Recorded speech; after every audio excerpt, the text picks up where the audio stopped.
picked such a great year to decide to quit my job and travel the world. My timing's impeccable, you know? What can I say?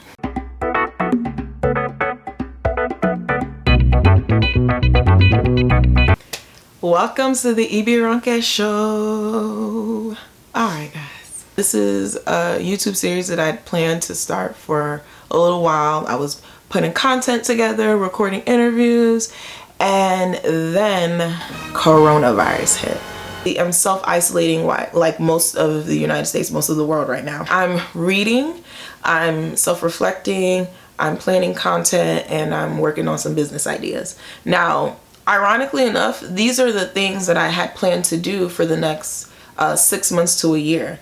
It's just, I didn't expect to do it under these circumstances. So I really need to actually backtrack a little bit to really let you guys understand what's been happening. Basically, in November, I talked to my boss and let him know that I'm quitting. I had been thinking about this for months, talking about it for years, right? I was working as an energy engineer, but I knew that it was kind of time to do something different. I wanted a drastic change in my career direction and just life in general. Put my notice in, even that was hard. My boss offered me a couple months sabbatical, offered me more money, and I was like, I still have to do it. You know, this is something that just felt like was in my spirit. Anytime I was networking and meeting people, a lot of them were like, yeah, I'm gonna be traveling to this area that you're traveling to during the same months you're traveling in. And I'm like, oh, these are signs. Now, February, I've been reflecting a little bit here and there. Maybe not as purposefully as I should have, but I was doing what I could do. First week of March, I am in Ohio. I bought my tickets to Colombia, and I'm like, well, all the places that I'm looking to travel, Colombia, the continent of Africa, it hasn't really been hit like that. The numbers are low. I'll be fine. This is more so a Eurocentric disease. Colombia closes its borders. I said, oh, okay, that's fine. You know, it is what it is. No problem. I'm still going to the continent of Africa. The numbers are really, really low. They only got 2 cases. What's the problem, right? I can still go. I can still travel. I'm just gonna watch it for the next 2 weeks and see what happens, right? Nigeria has now closed international flights and airports. So then I was like, all right, God, I get it. Joke's on me, you know?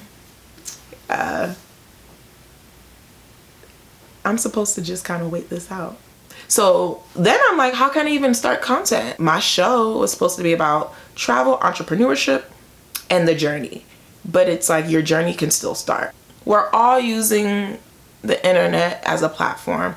We're all learning to be inventive, to look at virtual events, to exercise our civic duty in terms of social distancing and being conscious about what's going on in the news and in the environment and in the world. Now that I've accepted, you know, I'm not traveling and the plan that I had is not really working out, I want to know, what plans did you guys have this month? Was it a wedding? Was it, events? Was it starting a business that you have to put on hold or you have to postpone? And how did it make you feel? If you're still in the process of gloom, I just want to kind of encourage you that, just take one step at a time. Just go with the flow and go to your plan. Get a new plan A. My new plan A is, staying in Ohio for a little longer, staying with my mom, which has actually been great. It's been really good for our relationship. I'm reevaluating. I'm looking at remote jobs. I'm looking at remote business opportunities, which is something that I needed to do anyway, and I should have been doing. I'm challenging you guys to kind of look at that and see what you can do too if you haven't already.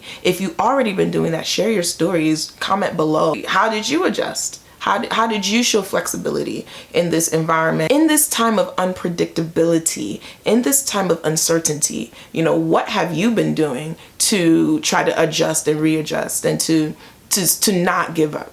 So my parting words for now, let's appreciate the privilege that we had and that we will soon eventually will have again in terms of the outdoors, fresh air, freedom to travel, because clearly at the end of the day, a lot of it is a privilege, and I know I am really appreciating it now. I probably will try to go for a walk around my parking lot But really, all jokes aside, we have to be appreciative.